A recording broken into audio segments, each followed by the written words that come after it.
Hi, and welcome to Michigan Matters. Well, the voters have spoken and elected new mayors in Detroit, Hamtramck, Dearborn, and other places. History was made as Mary Sheffield was elected the first female mayor of the Motor City. The Roundtable's here to dive in and talk about what it means for our region as we also look ahead to 2026. But first, we're taking a look at Detroit entrepreneurs and venture capital opportunities. So how do we stack up against other states? We have three folks here to explain.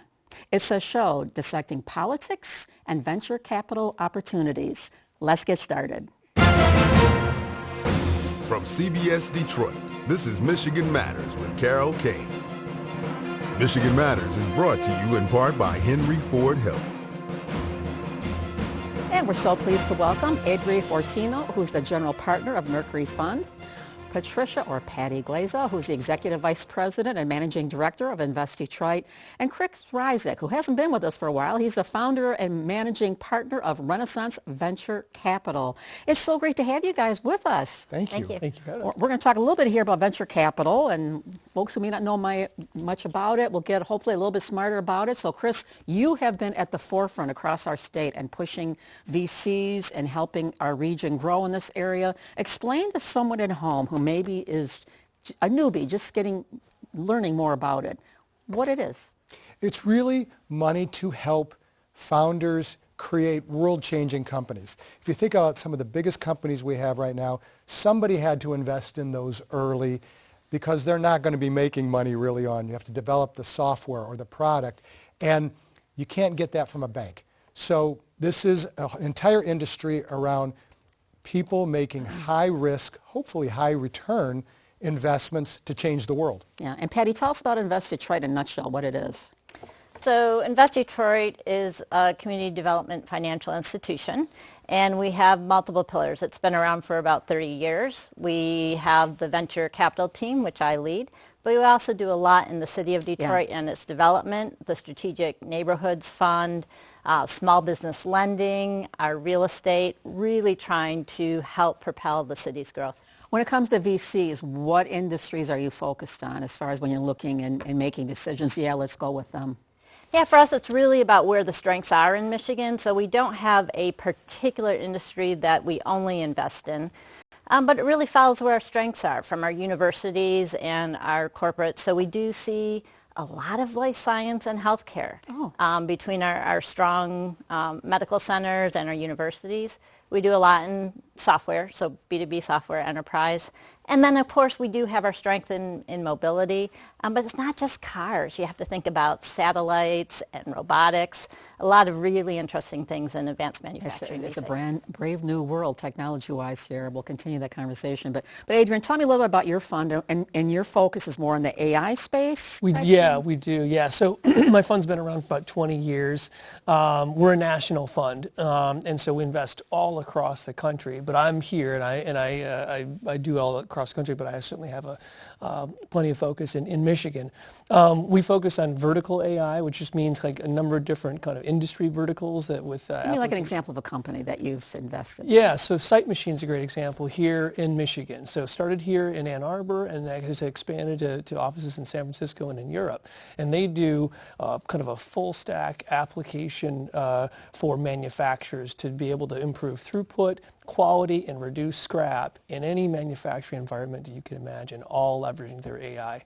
And Chris, since you've been involved with Renaissance for, I don't know, how old is it now? It's 18 years old. Right. And you've been in the space even before that. Mm-hmm. How would you describe where we are as a region in terms of promoting and embracing venture funds and this type of technology? Because it isn't like, all right, we're going to do a car part or we're going to do this. It's a totally different thing that, frankly, I think is often associated with the East-West Coast type thing. It's not something you think of the Midwest necessarily. But how do you see it since this has been your sweet spot for a long time? It's changed dramatically in Michigan. When I first got into venture capital, we really were the hinterlands for venture capital.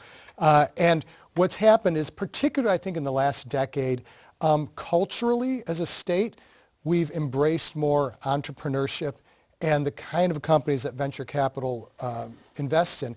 And we've had a lot of success over the past few years, too. So there was a period, 2016 to 2020, Michigan was the fastest growing state for venture capital in the country, and it's held steady even as there's been ups and downs. Did the pandemic kind of slow everything down there? The pandemic sped things up. Okay. When you think about pandemic, how do we get through pandemic? With tech. You know, is true. from the Zoom to the, if you think about the vaccines, where that all came from. Oh my gosh. So it sped it up, and then there was a bit of a digestion after that, and so things slowed down. But Michigan held steady, and so we're probably in the best position we've ever been at as a state for entrepreneurship and venture capital. How do you guys see it as far as where Michigan is? I know you deal with stuff, particularly in Adrian, other places as well. How do you see how Michigan stacks up? I think we're positioned extremely well, particularly as you see the concentration of industrial work going on in Corktown, New Lab, Michigan Central. That's becoming a really strong kind of foundation and a high density area for founders building really incredible companies. Yeah, there has been a catalyst in so many different ways here. We see more hotels coming in, and you're going to bring more younger people coming in with the technologies here. And Patty, you have been, obviously, I don't know how long have you been with Invest Detroit? 11 years now. Okay. So how do you see it? You've watched transitions, peaks, valleys. Where are we in this trajectory right now? Yeah, I think the community has done an incredible job of investing in building out our early stage pipeline. We can't stop that investment though, so it's not a one and done. It's a 30, 40-year effort. But we're building that pipeline of early stage founders. We're getting them supported. As my role on the Michigan Venture Capital Association, though, I do think we need to be really sure we're shoring up our kind of mid to later stage VCs as well. It's really important we have capital here in the state that when they invest in a company and their returns, that those returns stay in the state and with the people. That's kind of keeping our young people here. On that, we're going to put a bow tie on the moment, take a quick break. We'll be back with more Michigan Matters.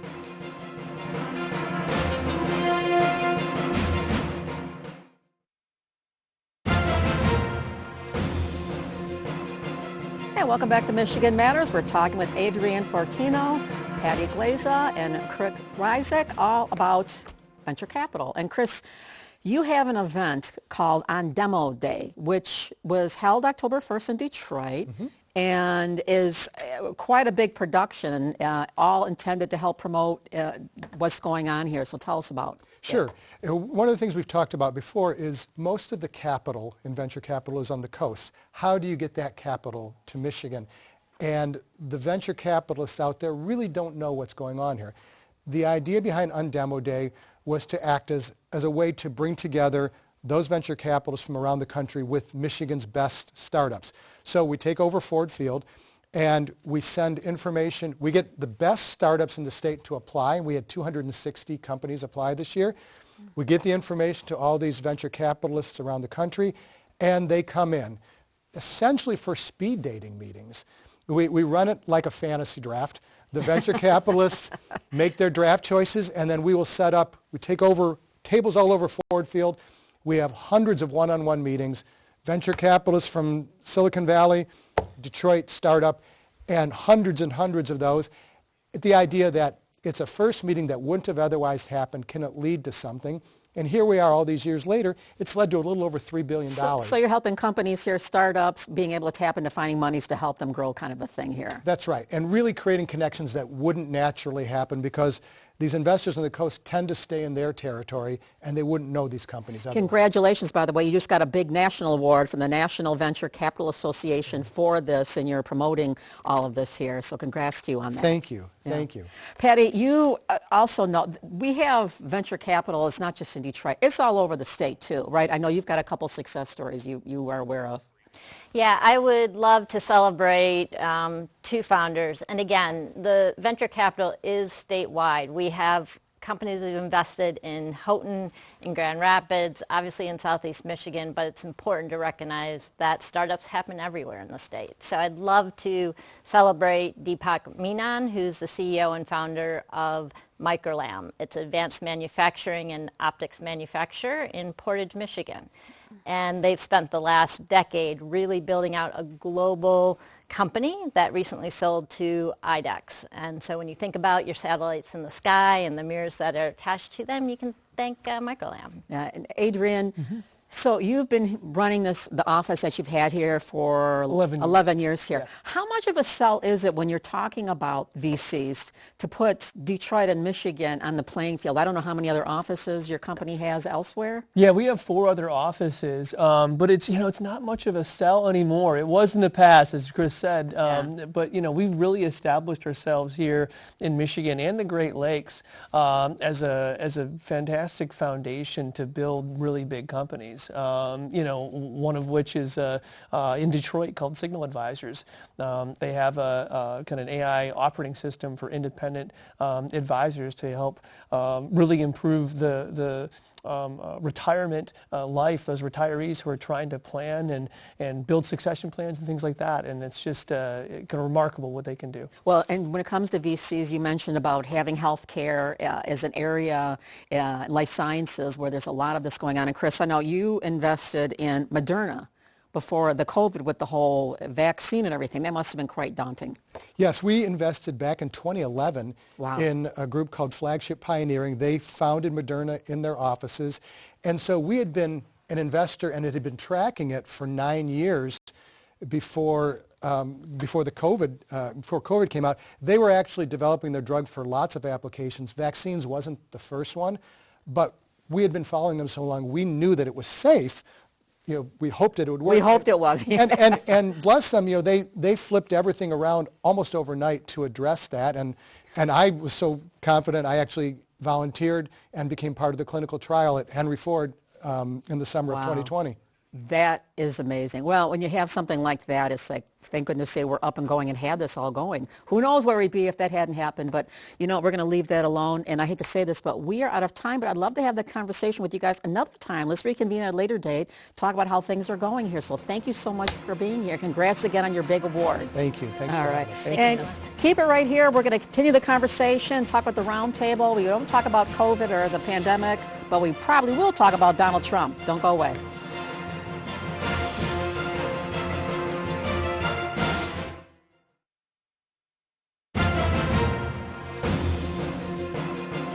We're back, and so is the roundtable as we say hello to Susy Avery, former chair of the Michigan Republican Party. In the middle is Mark Hackel, Macomb County Executive, and Coleman II, who just won re-election to Detroit City Council this week. Congratulations to you, my friend. Thank you so much. I'm so happy. I want to thank the citizens for voting for me. It's been an honor and pleasure to serve you. Well, it's going to be a brave new world with a new mayor and new makeup of City Council here. So let me start with there. Mary Sheffield, who was the president of the council, moves over a seat, now is going to be mayor in January. What are you expecting? Well, listen, I'm expecting for her to really kind of implement her agenda. I'm expecting us to continue what we've already done in terms of the growth of former Mayor Mike Duggan. I was just recently at an event for Chase Bank, and I was talking to the business leaders, and I heard her reach out to them, and they reached back and saying, Jamie Dimon. She met with Jamie Dimon. You're going to reach out to Chase. You got the top dog there. Saying that, right, absolutely, saying they're willing to work with her to get things done. So I definitely want to work with her just like I worked with her predecessor and move the city forward. So I'm really excited. Historic win, first woman ever to be mayor of the city of Detroit. So it's congratulations about time. to her and her family. There we go. 75 men before her, so like you said, about time here. Yeah, it's going to take a woman to get it done, right? Woman's touch, right? There we go. Woo! Susie, you have been a proponent of women in politics for years. You've run for office yourself as chair. You helped promote getting more women to run here. Your thoughts about having the first female woman of color in the city and the statement that makes? I think she'll be terrific. I mean, already she has reached out to business leaders, political leaders, I mean, the medical community. I mean, she has hit all the right, and she has also committed herself to working with residents and the people who actually live in Detroit and the neighborhoods, along with pastors. I mean, she has got a very good coalition that she has built up almost single-handedly, actually. And I think she'll do very well. She has a new transition. Butch Hollowell's heading that up. There'll be some new players in the mix here and all of this. Mark, you're a member of the Big Four, the regional leaders, the county executives, and the mayor. I'm trying to remember the last time we had a woman as part of the Big Four. Yeah, Nancy White. That was it. Chair That's of the, right. Board of Okay. Commissioners. Have you had conversations with Mary? I sure have. Unfortunately, even like Coleman, I've talked to Coleman numerous times, and those conversations with the city of Detroit, are far-reaching and beyond just the mayor. And so, with that being said, Mary and I have talked a number of times. I've been at a couple of her events, and I was even there that night when her election night, which was kind of exciting, going down there and just seeing the excitement with people. But what an overwhelming victory! I mean, geez, And speaking of Tuesday and the fallout, one way positive, negative, depending on where you are on the political frame of mind here. It was a blue wave, no doubt about that this time. Susie, they picked up governorships, New Jersey, Virginia, and also Prop 50 out in California, which is huge when it comes to redistricting there, what it could potentially mean when it comes to the 2026. What do you think that is? Was this indictment on Trump? The Republicans? What do you think that was? I think it was a combination of things. I mean, blue states elected blue governors. I mean, that's just what had happened. And Newsom, of course, is Governor Newsom, who was the governor of the state of California. I mean, he's obviously positioning himself for higher office, I would say, with his redistricting effort. But I think we did see some degree of people who were, a lot of people in Virginia work in the federal government, and they were affected by the shutdown, and I think a lot of people, the get out the vote effort by the Socialist Democrat in the New York City was incredible. Yeah. I mean, I looked We're at... talking about Mandami. We're talking about Mandami as the new mayor who also was elected there. No, that's right. I didn't mean to switch it off from the governor, but when I saw I actually looked at the numbers and saw that, I mean, he got substantially more people out to vote than has ever voted in the city. Biggest turnout since the 1960s. Yep. I was just going to say, turnout was high even in Detroit. I think it was like 26, 27%. It was only 17% in the primary. Do you think, again, we've had the No Kings rallies going on across Michigan, across the country here. Are people more enthused about getting involved in this process and turning up to vote here? Oh, absolutely. People, I think around the country, definitely people are much more enthusiastic about turning up and getting involved, seeing what's happening and seeing what's going on. I think there's really a kind of a wave. I think for us, though, as a Democratic Party, we have to really stay focused on the issues of the economy. That's why Mamdani won by he won by. Well, he beat an establishment Democrat in Cuomo, so that's kind of. Well, it was that Cuomo had a lot of baggage. Well, there's baggage coming in. But still, it's a big win for him, no doubt, historic. Any surprises out in Macomb County? We're talking about Detroit and so forth, but there were voting going on a little bit. There were a few mayoral elections. They all got reelected, so there was no surprise in Macomb County. But the reality is the Democrats better not look at this as a mandate and start figuring out, okay, how do they rally behind the very far left within the party or the progressive. Do you think that's going to happen? I think we're a big state party, so we have to have progressive left. We also have to have the moderate center. I think if we want to win election, does it work to juggle them? Does it work to put them together? Yes, I agree. They can't lead with that. I want to tell you, if they start doing that, I was watching the national news, and it was unfortunate. Mamdani, obviously out of New York, was talked about. I wish there was more conversation about Mary Sheffield in Detroit. Leading the conversation, because she is the type of candidate I think the Democrats need to rally behind and support, not only within the state, but even on a national basis. But I think Mamdani's message about the rent is too high and groceries are too high. People may disagree with what he's doing, but the message resonates. And Democrats have lost that. We've gotten told off into woke politics and emojis and Donald Trump, dumping doo-doo on the place. Hold it. You're talking Donald Trump and doo-doo. Hold that thought. We got to take a break. Keep it right here. We're back with more Michigan Matters after this.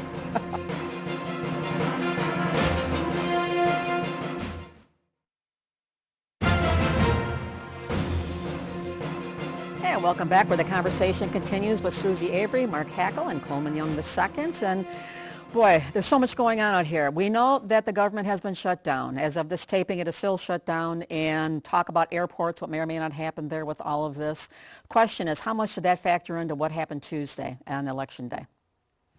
Well, if you want to know my opinion. Down here, do tell, Susie. Not that I am shy about it, but I would say that, first of all, this was all engineered to make sure that any resolution of this would happen after the election, so they could point to this, and also that they actually had some moderate members who wanted, on the other side of the aisle, who wanted to do this, but they said, wait, don't do anything, no. So now that we have resolved the question of the midterm election, I believe you're going to see a deal pretty quickly. Okay. Do you think, was this engineered by the Democrats, or do you think this whole thing, the fact the government shut down? The shutdown. No. Listen, I think that there are no bad teams. There are no bad players. There's only bad leaders. And the Republican Party controls everything. They control the House. They control the Senate. They control the White House. If they want to stop this, they could have did this months ahead of time. I think it's a complete failure of leadership. And I think that they need to get in the room. They need to talk to the Democrats. They need to work this out. We need to make sure that people aren't going bankrupt because they get sick, because their premiums are increasing on top of the rent, on top of food, on top of milk, on top of groceries. It's just too many high costs. They got to get in the room and work this out. And hopefully they can be able to get this done so that we can start paying these full SNAP benefits so 42 million people aren't starving. The other thing, too, that's going on is you mentioned 2026, which is going to be a unbelievable, wonderful, busy, hectic, crazy political year. Here in Michigan alone, which some people think is going to be ground zero for all the things going on and the midterms going on next year with the governor's race, open U.S. Senate, a bunch of other things here. Susie, I want to ask you real quickly about this. The Republicans are already holding debates with their candidates for governor. John James did not attend the last one. The question I have, and I guess for all you guys, too, is this too soon? This election's not till next year. And you're having debates now. Do people, I mean, inside the Beltway maybe care, but the average constituency? Well, you know, I think the three of us, on whatever aisle you're going, this is going to be one of the most expensive races next year for every race that you're talking about, governor, U.S. Senate, congressional, and these candidates have got, on both sides of the aisle, we're not just talking about the Republicans or the Democrats, have got to get out there and start fundraising. The way you can fundraise the best is have people be able to see you somehow. Yeah. And to be able to see, now the Republicans have got this going on. Jocelyn Benson's been out there. I mean, everybody's doing what they can to have these fundraisers. Yeah. Mark, are you going to be, you're up for election next year, right? Yeah. Have you said, you are seeking re-election? Yeah, it's county executive. But you're not going to think about governorship, which some people have thrown out there? There's a whole lot of other conversations. Every time. Every time, and he always says the same thing, but you always kind of leave that door a little ajar. Yeah, no, I'm going to be running for county executive again. Many reasons, but again, I think, seeing what's happened at the national and state level is going to be concerning, but I think you mentioned it, we have these conversations, we kind of look at it differently, but the general public, I think it's way too early for them. They're not as concerned about it. They're not as interested in it. But I think as it starts to ramp up next year, you're going to see more concern because these candidates are going to get out there. Well, and that's the thing here, too. I mean, the money chase is always the hardest part of this. I remember talking to John Dingell way back when, where he had just won election. I saw him the next morning at a breakfast thing, and he said he was already having fundraisers for the next cycle. It's that kind of thing, and it's gotten worse and worse and worse. So the question is, the pool of money available is only so big. Very limited. So is that another thing you think that's propelling this, that people know that, And lockdown endorsements, they're trying to get those key endorsements, and so I think that's when, I think Mike jumped in early as an independent, and it forced everybody else out of the box, too, Well, and money kind of determines if you're going to be successful. I mean, there's a lot of people, like on the Democratic side, I mean, like the Genesee sheriff and, there's a lot of people, but if they can't raise that money, then the next step is you can't raise any other money if you don't, if you can't show that you can raise money. I also think it's a 24 news media cycle that has really changed everything. I think it's the constant campaigning and the always looking to the next election. I think that people got to get out there, get that voice out there. I especially also think in terms of social media, getting your presence up, but more importantly, getting your message out there. Yeah. You want to be able to be the guy to get your message out there, lock down those endorsements early, lock down that money early, because that's what you're going to need to win. And Mary Sheffield was like, 10-1 in terms of the money over Kinloch? Well, that's because she ran 2 years early, too. Well, so let's not forget, I'm telling you right now, there's also that factor, that cult of personality, and she had that, much like the New York mayor. I mean, there was a following. I mean, it was kind of impressive to watch that happen. And I think some of these candidates, the question is, do they have that just yet? I don't see that with any of the gubernatorial candidates. Let me ask this question here before we wind this down here. So Mike Duggan, who's mayor, is going to be in that role for another several weeks here, and then he's going to be able to focus full-time on the governorship. Yeah. Do you expect to see him doing much more, spending his time on the west side of the state? Oh, there's no question. He's got to get known out on the west side of the state. He's already going and running as independent. He's not on the primary. Yeah, he's already going out there, and he's using that to an advantage when he's talking to donors, saying you only got to donate to me one time. I hate to. No, you're right. I hate to say this. We are winding down on time here, unless you can say it in 5 seconds or less. Mike Duggan's already having 3 fundraisers in December on the west side of the state. There we go. Well, that'll be the last word. Anything else? Heavy in Macomb County, we're seeing a lot of these candidates present there. Yeah, place he doesn't need to be doing is Detroit, because they're known. Anyways, thank you for being here. Thanks you at home for tuning in. Enjoy the rest of your day. We'll see you next Sunday for more Michigan matters. Hey.